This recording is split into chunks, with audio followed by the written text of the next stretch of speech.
የተወዳጁ ተዋናይ የነጻነት ወርቅነህ ቤተሰቦች ተቃውሞም ድጋፍም እያስተናገዱ ይገኛሉ። በዚህ በኩል ገሚሱ ሲቃወማቸው፣ በዚህ በኩል ደግሞ ልክ ናቸው እውነቱን ማውጣት አለባቸው የሚል ተቃውሞና ድጋፍ እየተነሳባቸው ይገኛል። ምንድነው የሆነው ነገር? ምንድነው የተፈጠረው ነገር? ተቃውሞና ድጋፉን የፈጠረው ነገር ምንድነው? ይህንን የምንነግራቸው ይሆናል። በሌላ መልኩ አዲስ አበባ ራጉኤል ቤተክርስቲያን የተፈጠረው ነገር እጅግ በጣም አስገራሚ ጉዳይ ሆኗል። እንግዲህ እሱንም የምትመለከቱት ጉዳይ ይሆናል። በሌላ መልኩ እንግዲህ ሁላችሁም እንደምታውቁት ያው ኢትዮጵያ ውስጥ ኑሮ እጅግ በጣም እየከበደ እየመጣ ነው። እንደዛም ሆኖ ግን ገሚሱ ለፍቶ ጥሮ ግሮ ህይወቱን መቀየር ይፈልጋል። ገሚሱ ደግሞ ሰርቆ ያድራል። ሰርቆ አዳሪና ለፍቶ አዳሪው አሉ። ሰርቆ አዳሪዎች እንዴት አድርገው የሰውን ህይወት እንደሚያበላሹ፣ የሰውን ሀሳብ እንደሚያሰናክሉ እናያለን።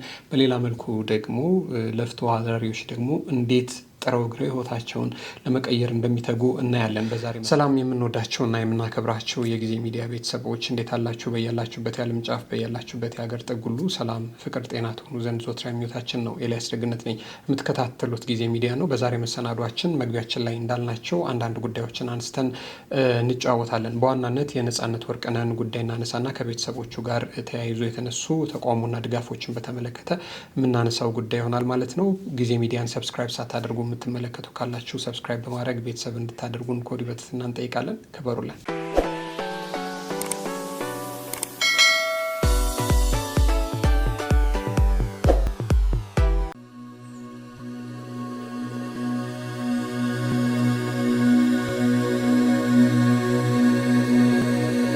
እንግዲህ ወደ ዋናው ጉዳያችን ስንገባ የነጻነት ወርቅነህ ህልፈት ብዙዎቻችንን ያስከፋን ጉዳይ ነው። ትላንትና ግን ሁላችሁ እንደተመለከታችሁት ከጋዜጠኛ እንዳልክ ጋር ቤተሰቦቹ ቆይታ አድርገው ነበር። ቤተሰቦቹ በድንገት መጥተው ከጋዜጠኛው ጋር ያደረጉት ቆይታ ብዙዎቻችንን ያነጋገረን ጉዳይ ሆኗል።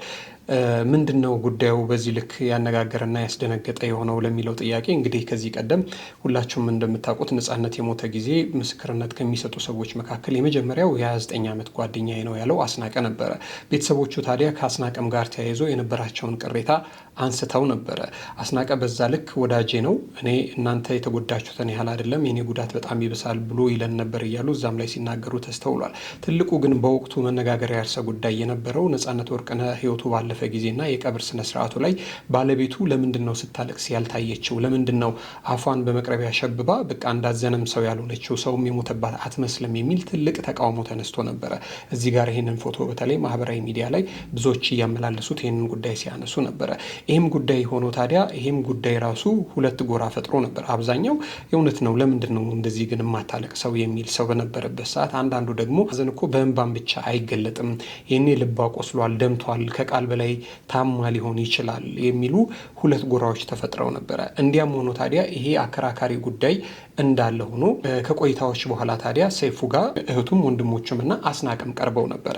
እዛ ላይ በነበራቸው ቆይታ እንግዲህ ከሰይፉ ጋር በነበራቸው ቆይታ ሰይፉ በተቻለው አቅም ማህበረሰቡ ውስጥ ሲፈጠሩ የነበሩ ጥያቄዎችን አንስተው መልስ እንዲያገኙ ለማድረግ ሞክሮ ነበር። የመጀመሪያው አስናቀ ሲናገር እንደነበረው ነጻነት ወርቅነህ ቤት የለውም፣ ፎቅ የለውም፣ ሀብት ንብረት የለውም፣ መኪና የለውም ሲል ነበርና ለምንድን ነው በዚህ ልክ የሁሉ ነገር እየሰራ ለምንድን ነው ሀብት ንብረት የሌለው? ለምንድን ነው የሚለመንለት የሚል ጥያቄ ተነስቶ ነበረ። ከዛ ይህንን ጉዳይ በተመለከተ አስናቀ መልሷል። አስናቀ የመለሰው ነገር ምንድን ነው? ነጻነት ወርቅነህ ብኩን ሰው ነው። እሱ የሚያሳስበው የተቸገሩ ሰዎችን መርዳትና የነሱ በልቶ የማደር ያለማደር ጉዳይ ነው። ስለዚህ ነጻነት እንዴት ሀብት የለውም ለሚለው ጥያቄ ይሄ ተመልሶ ነበረ። ሲቀጥል በሁለተኛነት የተመለሰው አሌልቶ ሄዶ ከአያቶቹ ጎን ያልተቀበረው በቃሉ መሰረት ለምንድን ያልተቀበረው የሚል ነገር ተነስቶ ነበር። ይህንንም በተመለከተ አስናቀ መልስ ሰጥቶ ነበር። ይህንን እንኳን ይሁኔም ብሎ በንዛዜ እንዲህ ነው ብሎ በጽሁፍ አስፍሮ የግድዛ መቀበር አለብኝ ብሎ ያለው ነገር አይደለም። በቀልና በጨዋታ መሀል እንደዚህ ቢሆንና ቢሳካልኝ ብሎ ያለው ስለሆነ ያን ያህል ያ ጉዳይ የሚያሳስብ አይደለም። ሁለተኛ ደግሞ እለቱም ደግሞ ከተራ ስለነበረ እንዲሁም ደግሞ ብዙ አድናቂዎች ብዙ ወዳጆችም ስላሉት አስክሬኑን ይዞ አሌልቱ ድረስ ሄዶ እዛ የቀብር ስነ ስርዓቱን መፈጸም ተገቢ ስላልሆነ በሚል ይሄን ለዚህም ትክክለኛ መልስ ተሰጥቶ ነበረ።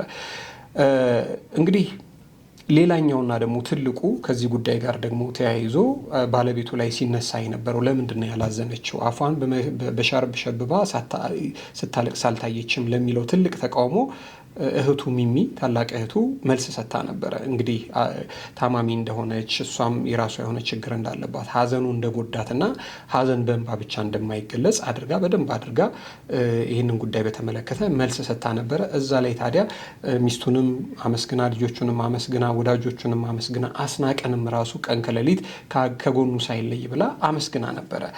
ታዲያ ይሄ በተሰማና የነጻነት ጉዳይ እንዲህ ባለ መልኩ ተፈቶ የሰው ጥያቄም ከተመለሰ በኋላ ከሳምንታት በኋላ ደግሞ ወደ ሚዲያ መጥተው ትላንትና የሰማነው ነገር ብዙዎቻችንን አስደንግጧል። ለማስደንገጡ ትልቁ ምክንያት ነጻነት ተሰቃይቶ መሞቱ እውነት ነጻነት የመጨረሻዎቹ ሰዓታት እንዴት እንደነበሩ ምን አይነት ህይወት ያሳልፍ እንደነበረ የሞቱ ሰሞን አካባቢ የተነገሩ ነገሮች በሙሉ እውነት እንዳልነበሩ ነጻነት ወዳጅም ጓደኛም እንደሌለው ሰው መሀል ሆኖ ሰው የራበው ሰው እንደሆነ መነገሩ አስደንጋጭ ሆኖ ነበረ። በሌላ መልኩ ደግሞ በጣም ትልቁና አነጋጋሪ የነበረው ነገር ደግሞ ከሚስቱ ጋር ተያይዞ ተነስቶ የነበረው ጉዳይ ነበር። እውነትም ያኔ እኛም እንዳልነው ነበረ። ሚስቱ በዚህ ልክ ለካ ትገፋው ነበር፣ ታሰቃየው ነበር፣ ለካ በዚህ ልክ ትጨክንበት ነበረ። ስለዚህ እኛ ያኔ ለምንድን ነው ሳታለቅስ ብለን ያነሳነው ጥያቄ ልክ ነበረ ብለው ይህንን ጉዳይ በተመለከተ እንኳን አወጣቸውልን ያሉ ሰዎች አሉ። ልክ ነው አያቸው፣ እሱ በብዙ የተገፋ ሰው ነበር ብለው ያነሱ ሰዎች አሉ። ከዚህ ጉዳይ ጋር ተያይዞ የተነሳው ተቃውሞ ደግሞ አሁን ነጻነት ካለፈ ያ ሁሉ ነገር ከተደረገ በኋላ የወንድሞቹና የእህቱ ወደ ሚዲያ መምጣት ትርፉ ምንድን ነው? ለምንድን ነው የመጡት? ምን ጥቅም ይገኝበታል ብለው ነው ወደ ሚዲያ የመጡት የሚል ትልቅ ተቃውሞም ደግሞ እያስተናገዱ ይገኛሉ። እስቲ ከነዚህ መካከል ተቃውሞ ካነሱባቸው ሰዎች መካከል የተወሰኑ ሰዎችን ሀሳብ እናስደምጣቸው። ምንድን ነበር ያሉት? እንደ ህዝብ ጥሩ ነገር አይበርክትላችሁ፣ ምሳሌ የሚሆናቸው አታገኙ ተብለን ሳንረገም አልቀረንም። የሆነ የቤተሰብ ፍቅር አይተን ታድለው የሆነ የቅርብ ጓደኛ አይተን ሲያስቀኑ ብለን ሳንጨርስ የሆነ ነገር መጥቶ መልካም ምኞታችንንም ሆነ ጥሩ ትውስታችንን ፍርስርሱን ያወጣዋል። ነጻነት ወርቅነህ ሲሞት ሁሉም ኢትዮጵያዊ በሚባል ደረጃ አዝኗል፣ አልቅሷል። የቻለውም ያልቻለውም በልቡ አዝኖለታል። የቻለው የአቅሙን በሙሉ አድርጎለታል። የነፂን ሞት ተከትሎ ብዙ ሰዎች እኔን ጨምሮ በተደጋጋሚ ስለሱ ስለምናውቀው ነገር ጽፈናል፣ ተናግረናል፣ መስክረናል። በተለይ እኔ ሳይሞትን በፊት ከነፂ ስለሰማኋቸውና ስለሚያስገርሙኝ ሁለት ነገሮች ጽፌ ነበር። አንደኛው ነፂ ኢትዮጵያ ሆኖ እየሰራ አሜሪካ የሚኖሩ ቤተሰቦቹን ማስተዳደሩ ሲሆን፣ ሁለተኛው ደግሞ ነፂ ለረጅም ዓመት የሚኖረው ከሚስቱ እናት ጋር መሆኑ ነበረ። እንዲሁም ነፂ ከአስናቀ ጋር ስለነበረው ጓደኝነት ከሌሎች ሰዎች ምስክርነትም አልፎ የራሱ የነፂ ቤተሰቦችን እንባ እየተናነቃቸው ሲያወሩ ነበር። ዛሬ ዩቲዩብ ላይ እህትና ወንድሞቹ ወጥተው ከ2 ሰዓታት በላይ ያወሩት ነገር ግን ይህን ሁሉ የሚያፈራረስና ከቀድሞ የራሳቸው ምስክርነትም ጋር የሚጋጭ ነው። ምን አስበው ነው? ምን ለማግኘት ይህንን መንገድ እንደመረጡ አላውቅም። እንዳሉት ነፂ በሚስቱ የተገፋ ጓደኞቹ የሚጠቀሙበት ሰው ቢሆን እንኳን እሱ እስከ መጨረሻው ይዞት የሞተው ሀቅ ገመና እነሱ ዛሬ ላይ ለምን ማውጣት አስፈለጋቸው? ምን ሊያተርፉበት ነው? ከወሬውም ከመካሰሱም በላይ ከሚስቱ ጋር ከልጆቹ ጋር ከጓደኞቹ ጋር ያላቸውን ዝምድና ማስቀጠል አይበልጥም ነበር ወይ? በህይወት እያለ ያልተጣሉትን ጸብ እሱን ካጡ በኋላ ማንን ለማትረፍ ብለው ነው የተጣሉት? እንዴ ነፂ ላይ ለሆነበት ነገር በሙሉ እንዴት ሚስቱን እስክትሞት ድረስ አብሯቸው የኖረውን የሚስቱን እናት፣ ጓደኞቹን፣ ልጆቹን ሳይቀር ይከሳሉ? ነፂ ትልቅ ሰው ነው፣ የሚኖረውን ህይወት መምረጥ ይችላል። ለሚስቱና ለልጆቹ ገንዘብ ሲልክ አምኖበት ከሚስቱ እናት ጋር ሲኖርም እንዲሁ አስቦበትና አቅዶበት ነው። ተመችቶት ካልሆነ በቀር ለረጅም ዓመት እንዴት ያለማቋረጥ አብሯቸው ሊኖር ቻለ? ይህ ትልቁ ጥያቄ ነው። ገንዘብ፣ ውርስ የሚባል ነገር ክፉ ነው። እንኳን በጋብቻ የተዛመዱትን ከአንድ የተወለዱ እህትና ወንድሞችንም በሙሉ ያካስሳል። እንደዛም ቢሆን ግን በዚህ ልክ ሁሉም ሰው አይከሰስም። በዚህ ልክ ዙሪያው ያሉትን በሙሉ መውቀስም አግባብነት አይደለም። ሌሎቹን እንደወቀሱት እነሱስ ነፂ ከመሞቱ በፊት ምን አደረጉለት? አታድርግ የተባለውን ሲያደርግ ተከላከሉት ወይ? የሚስቱን እናት መርጦ ለዓመታት አብሯቸው ሲኖር ካልተመቸው እንዴት ዝምታን መረጡ? ጓደኞቹ እነሱ ቤት ድረስ ሲመጡ እንዴት ከሚያደርጉት ነገር እንዲቆጠቡ አላደረጉም? ሌላው ቀርቶ እህቱ ኢቢኤስ ላይ ቀርባ እያለቀሰች ሚስቱም ሆነች የሚስቱ እናት ለነፂ ጥሩ ሰዎች እንደሆኑ ስትናገር አልነበረም ወይ? ባለቤቱ እግሯን ስለሚያማት ስኳር ስላለባት ልጆቿን እንድታሳድግ የኢትዮጵያ ሕዝብ እንዲረዳት ስትል አልነበረም ወይ?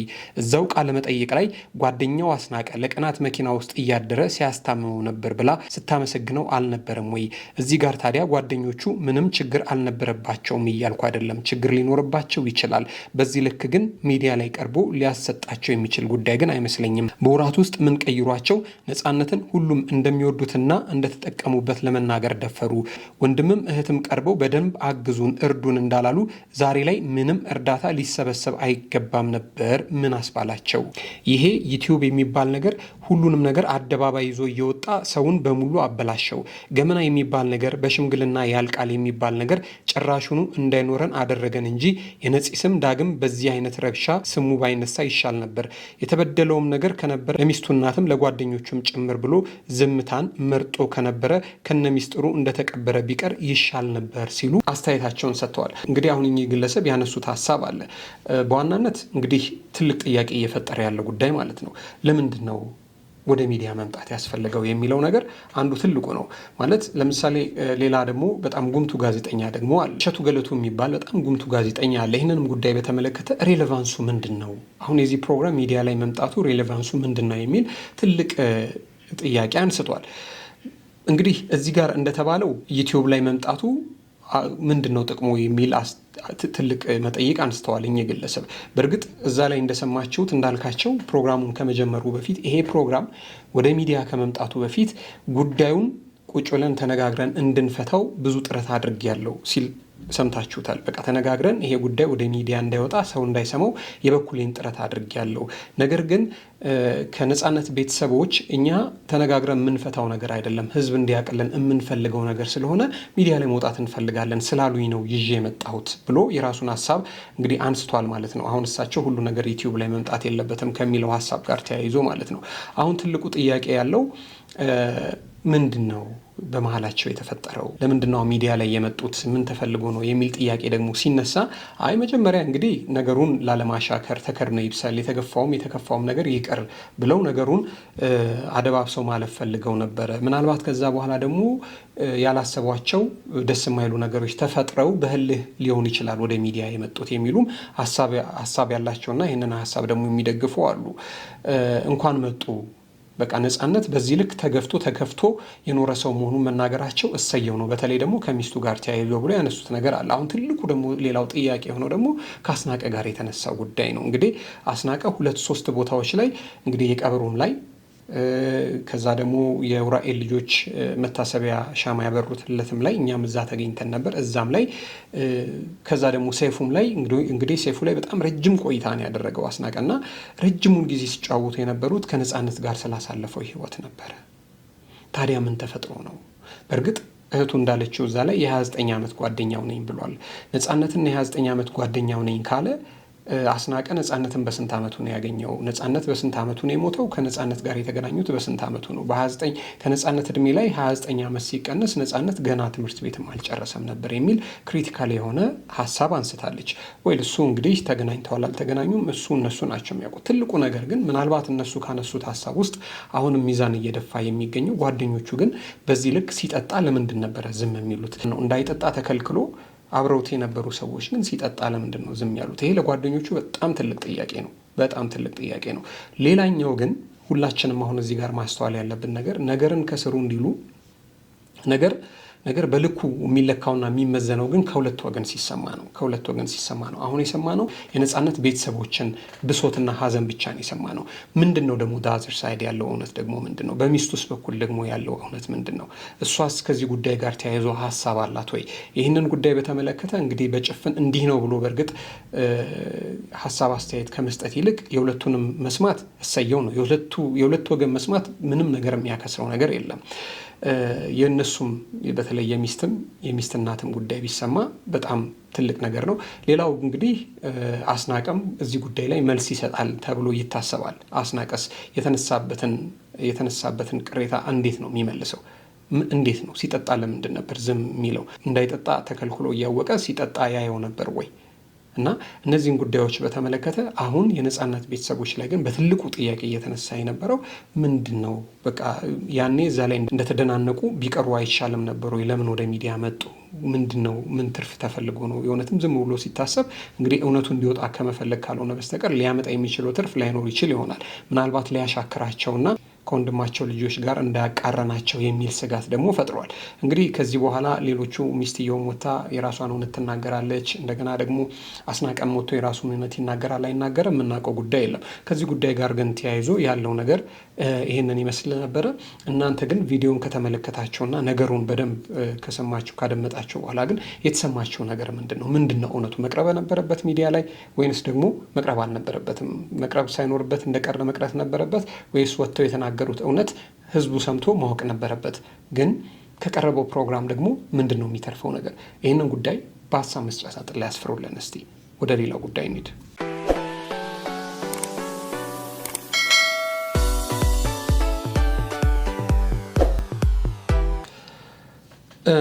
ወደ ሁለተኛው ጉዳይ ስንመለስ እንግዲህ እኔ ልቤን ያሞቀኝ ደስ ያለኝ ነገር ስለሆነ ነው እናንተም ብታዩት ብዬ ያመጣሁትና ሁላችሁም እንደምታውቁት እንግዲህ አሁን ኢትዮጵያ ውስጥ ሁለት ትላልቅ አጽዋማት አሉ።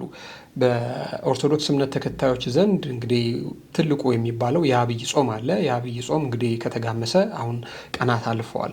ሌላኛው ደግሞ በመላው እስልምና እምነት ተከታዮች ዘንድ ደግሞ እየተጾመ የሚገኘው የሮሞዳን ጾም አለ።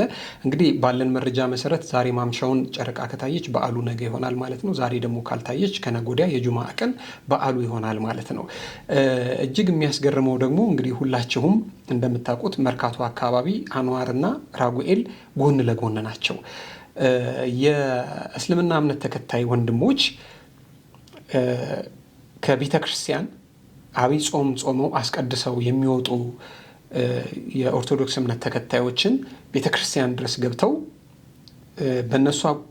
በነሱ አጠራር እንግዲህ እንዲያፈጥሩ ሲያደርጓቸው ያየነበት ነገር በጣም ደስ የሚል ስሜት ይፈጥራል። በጣም በቃ የተለየ ነገር ነው የተፈጠረብኝ ልቤ ውስጥ ይህንን ነገር ሳየው እና እንግዲህ የነበረን የከረመ ያኗኗረን መተሳሰብ በዓላችን ይሄ ነበረ። እስቲ ግን ቪዲዮውን ትንሽ ስሜታዊ አድርጎኛል። እሱም ቪዲዮ ግን አብረን እንየው እስቲ የነበረው ነገር ምንድን ነው እሱን እንድንመለከተው ፈልጌ ነው። ዛሬ በመርካቶ ቅዱስ ራጉኤል ቤተክርስቲያን ምን ተፈጠረ?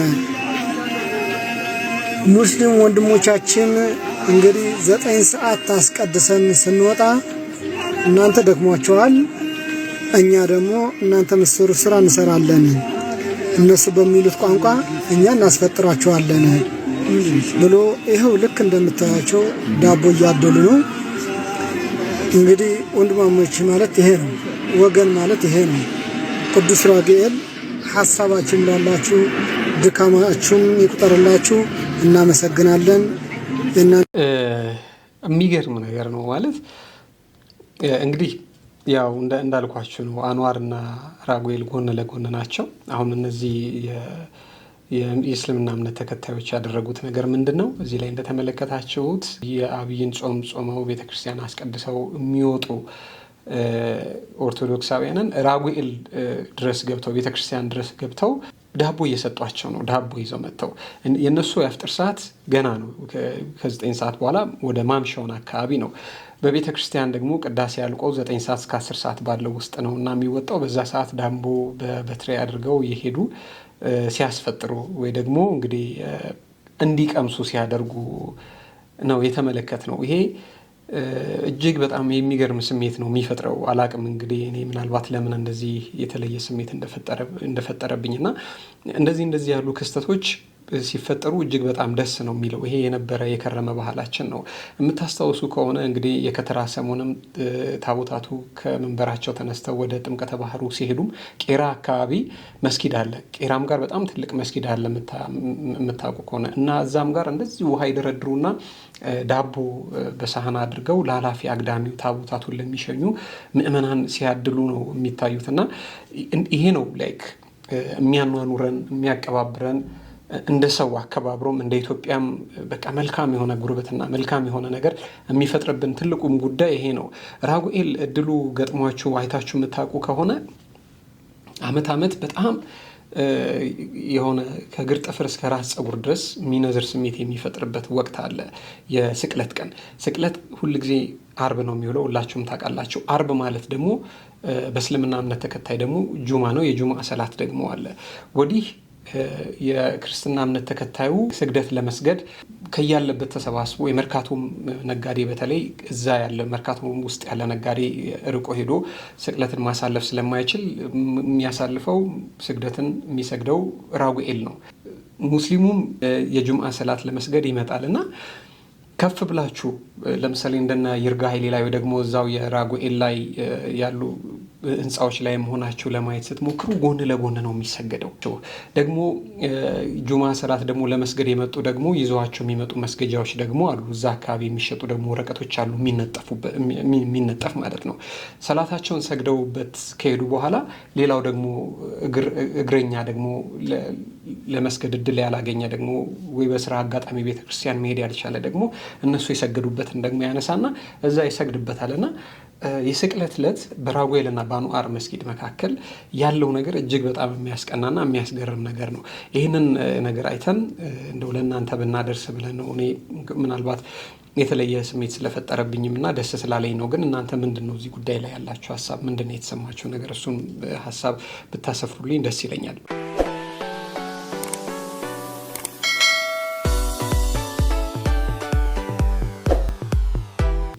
እንግዲህ ወደ ቀጣዩ ጉዳያችን ስንመለስ ያው ህይወት ኢትዮጵያ ውስጥ በጣም እየከበደ ነው። ኑሮ እጅግ በጣም ዓለም ላይም እየከበደ እየመጣ ነው ሁላችሁም እንደምታውቁትና የሰው ልጅ ህይወቱን ለመግፋት የተለያዩ አማራጮችን ይመርጣል። ወዲህ ለፍቶ ጥሮ ግሮ ሰርቶ ህይወቱን መቀየር የሚፈልግ ሰው አለ።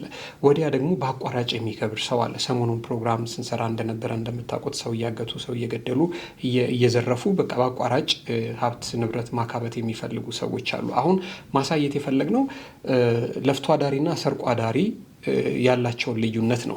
እንግዲህ እዚህ አንድ ቪዲዮ እናሳያቸዋለን።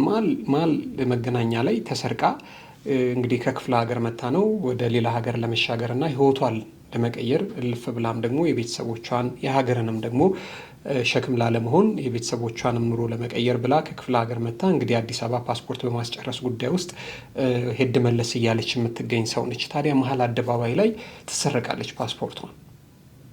አሁን እቺ ልጅ እንግዲህ ወደ ሌላ ሀገር ለመሻገር ነው የምትሄደው። እንደውም ፓስፖርቷ የተረፈላት ሁሉ መስሏት ነበር። ስልኳ ተሰርቋል። በኋላ ላይ ነው ሌላ ሰው እሱም እንደሌለ ሲነግራት ጨርቋን ጥላ የምታብደው። ቪዲዮውን እንመልከተው መጀመሪያ።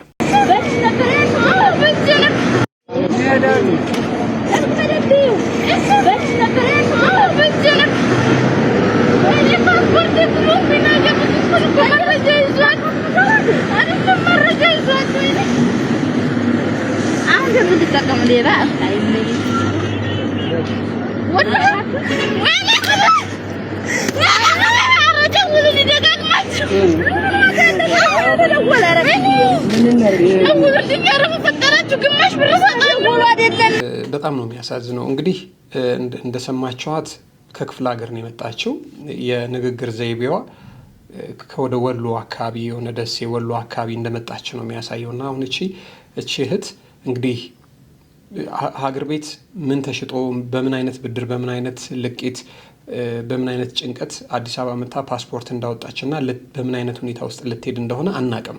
እንዲያም ሆኖ ግን ልትሄድ ቀናት የቀሯት ሰው ነች። አሁን ፓስፖርቷን መገናኛ አካባቢ የተሰረቀችው። የሚያሳዝነኝ ጉዳይ እሱ አይደለም። ሌቦች የሌላን ሰው ኪስ ሌላ ሰው እየተከተሉ ይሄዱ ኪስ ሊያወልቁ ቦርሳ ወይ ደግሞ ስልክ ሊያወልቁ ሊወስዱ ሲሞክሩ እያዩ ዝም የሚሉ ሰዎች አሉ። ሌቦችም ፊት የሚያገኙትና ዛሬም ሰርቀው ነገም ሰርቀው ከነጎዲያም ሰርቀው ልክ እንደ ቋሚ ስራ ቦታ አድርገው መገናኛ ላይ ቀን በቀን የሚመጡት ሰው እያየ ዝም ስለሚላቸው ነው። እኔ ሰው ለምን ዝም እንደሚል አላውቅም። አንድ ወቅት ላይ ተራ አስከባሪዎች የመገናኛ አካባቢ ተራ አስከባሪዎች እያያዟቸው እንዳይመጡ እያደረጓቸው ስልክ እያነሱ ቪዲዮ እየቀረጿቸው አንበርክከው ሌባ ነኝ በል እያሉ ሌባ ነኝ እያሉ ፑሻፕ እያሰሩ ስፖርት እያሰሩ እያሰቃዩ እያጋለጧቸው ነበር። ቲክቶክ ላይ እና ማህበራዊ ሚዲያ ላይ እየለቀቋቸው። በዚህ ምክንያት የመገናኛ ታክሲ መጫኛው አካባቢ የተወሰነ መልኩ ትንሽ እረፍት አግኝቶ ነበረ። ያም ሆኖ ግን አሁንም ነጋጠባ እዛ አካባቢ ላይ አሉ። አሁን ይች ልጅ ለፍታ ጥራ ግራ ህይወቷን ለመቀየር ነበር ሀሳቧ። ፓስፖርቷን ወሰዱባት። ነገ ወይ ከነገ ወዲያ ነው ወደ ውጭ የምትሄደው። ምንድን ነው የምታደርገው? በጣም ነው የሚያሳዝነው። እንግዲህ በዚህ ልክ ሰርቀው የሰው ህይወት በሚያበላሹት ሰዎች ልክ ደግሞ ወጣትነታቸውን ደግሞ አስገራሚ በሆነ መልኩ ደግሞ እየተጉ እየሰሩ ስራ ሳይንቁ ደግሞ የሚሰሩ ወጣቶችም አሉ። የአንድን ልጅ ቪዲዮ እናሳያቸው። የእግዚአብሔር ደሃ ደግሞ ኗሪ ደግሮ ልበቀና በሰው ኑሮ የማትና እንዳያችሁት ነው። አሁን እንግዲህ ይሄ ልጅ ወጣት ነው። በሳይክል ከሰል እያከፋፈለ ነው። መሀል ከተማ ላይ ነው። ይሄ የቦሌ ዋነኛው መንገድ ላይ ነው ከሰል የሚያከፋፍለው። ሳሳትኩኝ እንግዲህ ይኸውላችሁ ስንት ከሰል በጭንቅላቱ እንደተሸከመ 1 2 3 4 5 አናቱ ላይ ተሸክሟል። ሁለተኛ ደግሞ የባይኩ የኋላኛው እቃ ማስቀመጫ ላይ ደግሞ 1 2 3 አድርጓል። በአጠቃላይ 8 ከሰል ተሸክሞ እንደዚህ ጥሮ ግሮ በቃ ከሰል ነው፣ አዋራ ነው፣ አመድ መስላለሁ ሳይል ለፍቶ ጥሮ ግሮ ደግሞ ህይወቱን ደግሞ የሚቀይር አለ።